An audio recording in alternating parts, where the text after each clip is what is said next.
You know that feeling when you're watching the news these days? It's like the world's spinning faster and maybe in a more unpredictable way than ever before. Yeah, If you're yeah. trying to make sense of these massive shifts, right?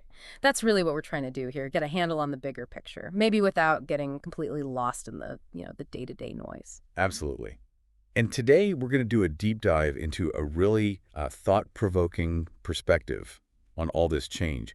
We're focusing specifically on the Netherlands and, well, its future in this evolving global landscape. Okay. Our starting point is a conversation with the Dutch comedian, actor, and activist George van Houts. It's from an interview on Holland Gold's YouTube channel. Right. Yeah, I saw that. We've taken key bits from the transcript of that interview. It has a pretty attention-grabbing title, doesn't it? It does. Wij zijn het Romeinse Rijk in verval, George van Houts over de toekomst van Nederland, which translates to, we are the Roman Empire in decline, George van Houts on the future of the Netherlands. Kind of sets the stage. It certainly does. And our mission, let's say, in this deep dive is to really unpack von Houts's core argument. He believes the Netherlands needs to forge a new sort of independent path forward. Right. And we want to explore what that could actually mean, for listeners trying to navigate these significant global transformations. Okay, so let's get right into it then. Von Houts's central idea, he really doesn't hold back. No. He draws this analogy comparing the West, and he specifically mentions France, Italy, Spain, and, the struggling Germany. He compares them to the declining Roman Empire. That's a bold way to frame things. It is. And, well, if you think about some of the reasons Rome declined, Yeah. Internal political chaos, economic problems, external pressures, von Houts kind of sees echoes of those challenges today in several Western nations. So from that comparison comes his main point. The Netherlands needs to cut itself loose, as he puts it, Cut loose from what exactly? from existing international alliances like the EU, NATO, the UN. His fear is that otherwise, the Netherlands risks being, and this is his phrase, sucked into the abyss, along with these powers he sees as, well, weakening. And it's not just about the present. He also mentions future folk migrations. Sounds like he expects some pretty big global movements of people. Exactly. His whole perspective is built on a critique of the current international setup. Okay. He argues that these organizations, many set up after World War II, had just become bogged down in bureaucracy. Right. And they're failing, in his view, to effectively respond to the rapid shifts we're all seeing globally. He really hammers home the change in global power, doesn't he? The rise of the BRICS nations. Yeah, that's a huge demographic point he makes. Yeah. You're talking, what, around 6.5 billion people compared to the West's maybe 1.5 billion? It's a massive difference. And they're demanding, quite logically, a greater voice internationally. It reflects their growing economic clout and, frankly, their desire for maybe alternative ways of global governance. He gives specific examples, right? Like India, huge population, but no permanent seat on the UN Security Council. Precisely. Or the U.S. having veto power, essentially, within the IMF. Van Hout sees these as signs that, well, Western powers are clinging to outdated structures. And not really acknowledging how the world has shifted. Yeah, that's his interpretation, that they're not fully facing the new realities. Which then leads him to this call to dare to zoom out. It feels like a criticism of what he sees as this constant short-term focus. Yes, exactly. Among politicians, the media, always looking at the next election cycle, 4 to 8 years out. Right. His point is that this short-sightedness stops us from seeing the bigger, longer-term trends properly, especially the momentum building in places like India and China. He feels we're missing the forest for the trees, basically. Kind of, yeah. By focusing only on these near-term cycles, we risk missing fundamental shifts happening on a much, much bigger timescale. And it's from that zoomed-out view, that longer perspective, that he gets to this, pretty radical idea. Dare to be small. The idea of the Netherlands actually, detaching itself from major alliances like the EU and NATO, I mean, right now, that almost feels unthinkable. It certainly pushes the boundaries of current thinking. And he anticipates the immediate counter-arguments, like people will point to Brexit. Right? Yeah, definitely. Where many in the UK seem to be having second thoughts. But Van Houts makes a distinction. He argues Brexit was mostly driven by economic stuff. Whereas for him, the migration issue is a really key factor in why he thinks the Netherlands needs a different approach. He definitely has strong views on migration. He argues, I think, that resisting it long-term is probably pointless, given, falling birth rates in the West? Yes, he sees it as somewhat futile in the long run, and he uses this interesting analogy, Tai Chi and Kung Fu. Right. What's that about?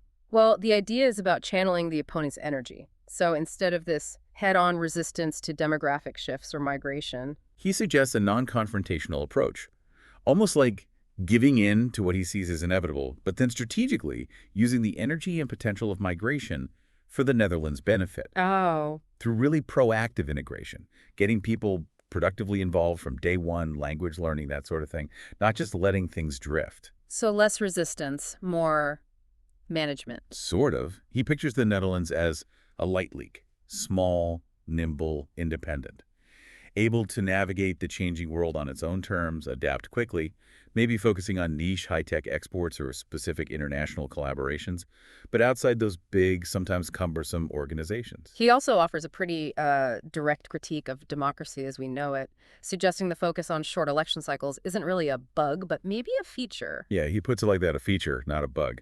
He contrasts this with, say, China's ability to think and plan strategically over decades, even centuries. He mentioned that comparison the Chinese foreign minister supposedly made, U.S. as a teenager versus China's 5,000-year history. Right.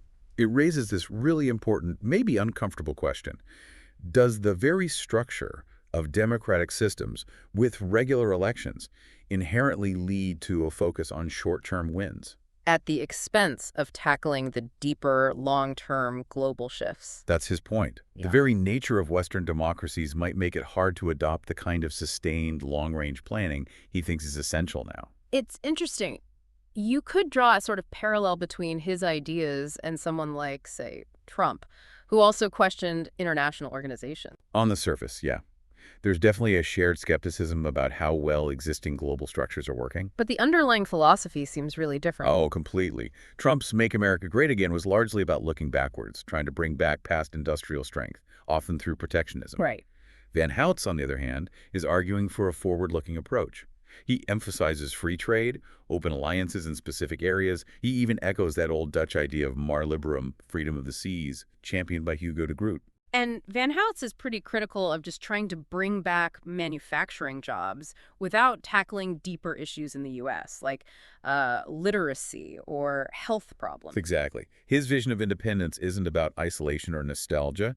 He's looking for a different future, where the Netherlands thrives by being adaptable and open to exchange, not by trying to recreate the past with protectionist walls that ignore fundamental societal issues. He also throws out some alternative models for the Netherlands, like that Singapore on the North Sea idea. Yeah, the idea of becoming a small, super prosperous hub for trade and innovation. Kind of like Singapore.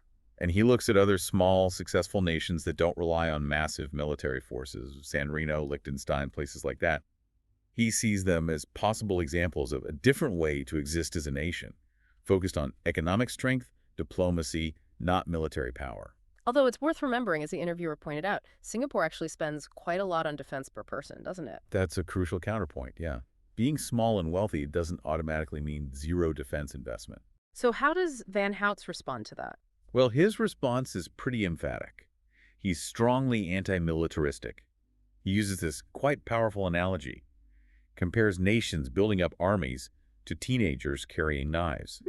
He asks, why are we so worried about individuals escalating violence but seem to accept or even encourage military buildup between countries as the main way to stay secure? And he completely rejects the idea of the Netherlands having nuclear weapons. Flat out. It sounds like he sees the whole idea of deterrence through military strength as fundamentally flawed and ultimately counterproductive. Why counterproductive? Because his concern is about the logic itself. This escalating military thinking, the constant feeling that you need more, that there's always too little spent on defense, it just leads to an endless arms race, in his view. Which he sees as dangerous and ultimately unsustainable. It's just a fundamentally flawed way to approach international relations. Okay, but when you talk about dialing back military engagement, the immediate question that pops up, especially in Europe now, is what about potential aggression? From Russia, for example. You have Finland, Sweden, the Baltics. Their anxiety is real. Absolutely, and he acknowledges that. He recognizes the history, the genuine fears in Eastern Europe. But then he poses this really provocative thought experiment. He asks, what if Hitler had won? Whoa, okay. That's controversial. It is, and he knows it. Yeah. His aim isn't to excuse history or anything like that. It's to challenge what he sees as conventional, maybe reactive thinking about power, to explore alternatives beyond just building bigger armies in response to threats. He seems to operate on this belief that disarmament by one side might actually lead to disarmament by others. He told some story about alarm systems and leaving doors open. Yeah, it's a very unconventional take on security, for sure. He's critical of what he calls the fear psychosis that often drives military policy. And the whole cycle of retribution in war. Exactly. He's pushing for a totally different mindset, one focused on de-escalation, on finding other ways to resolve conflict. Which naturally brings us to diplomacy versus military action. He points to, well, the track record of Western interventions and their often unintended negative results. Right. His argument is basically, let's prioritize consistent diplomacy and keeping dialogue open.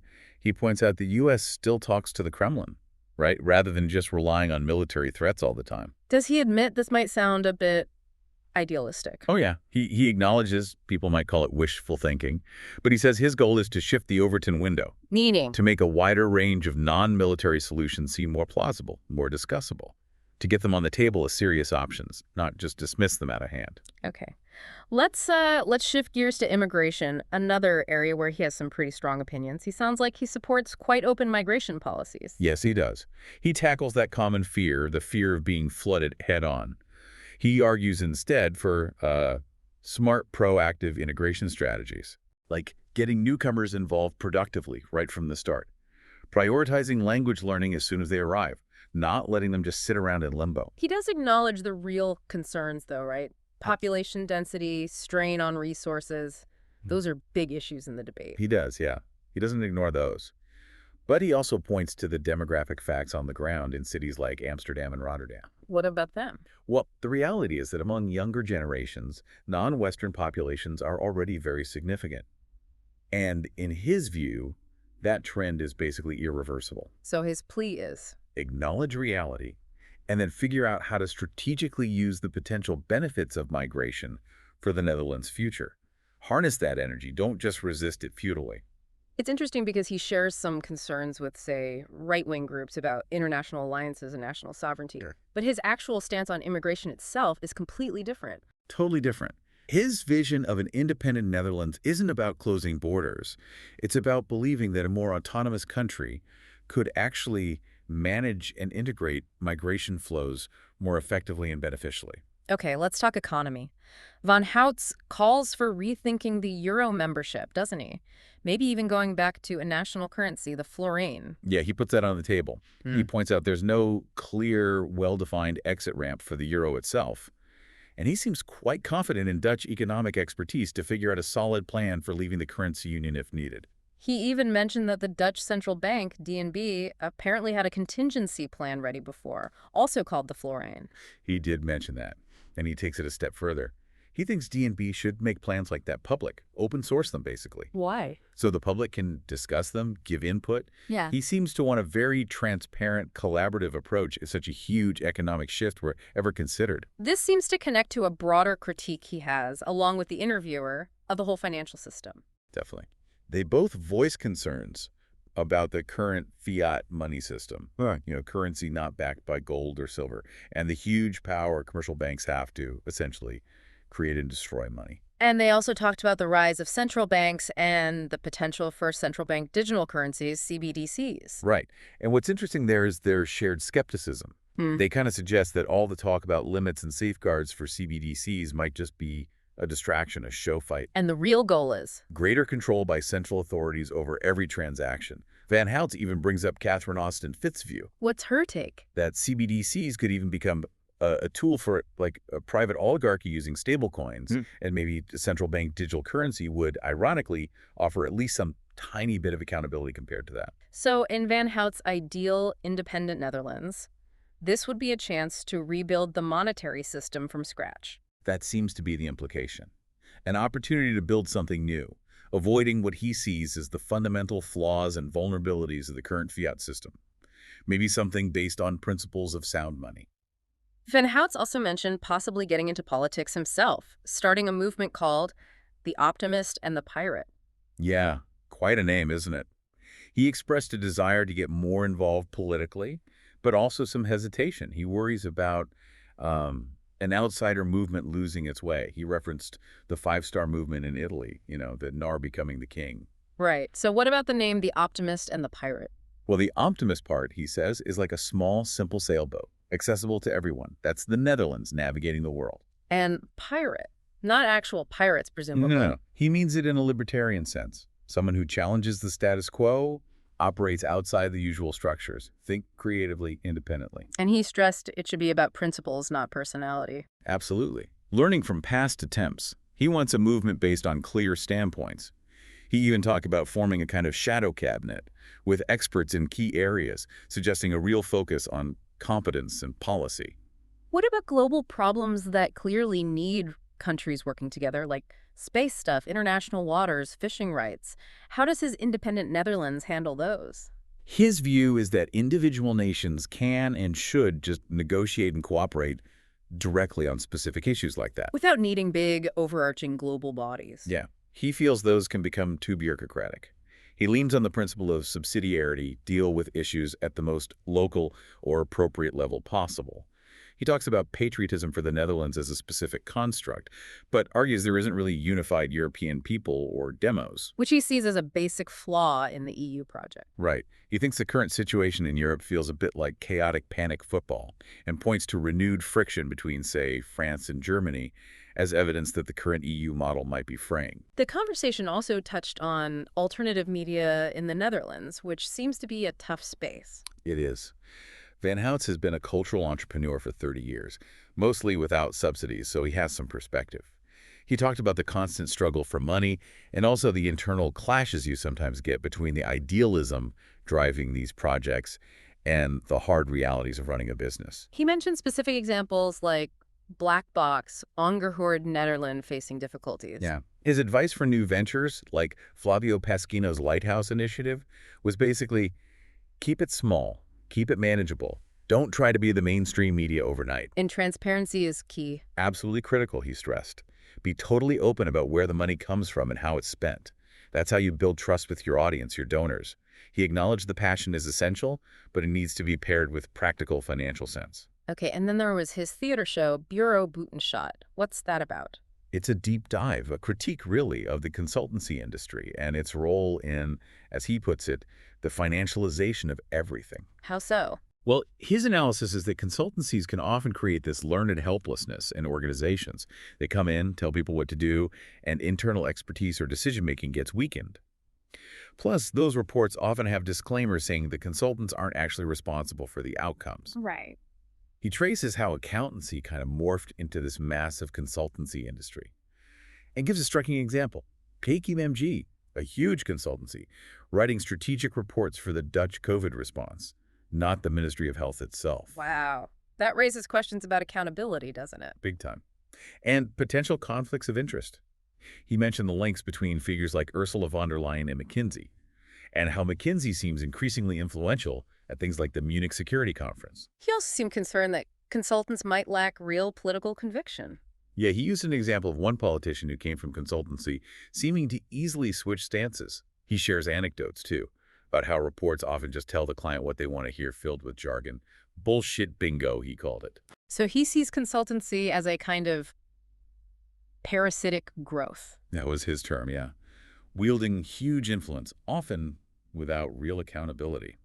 He cited a stat that something like 30% of Dutch consultants work only for the government. Even for primary schools, getting expensive reports filled with platitudes. That was an example he found absurd, yeah.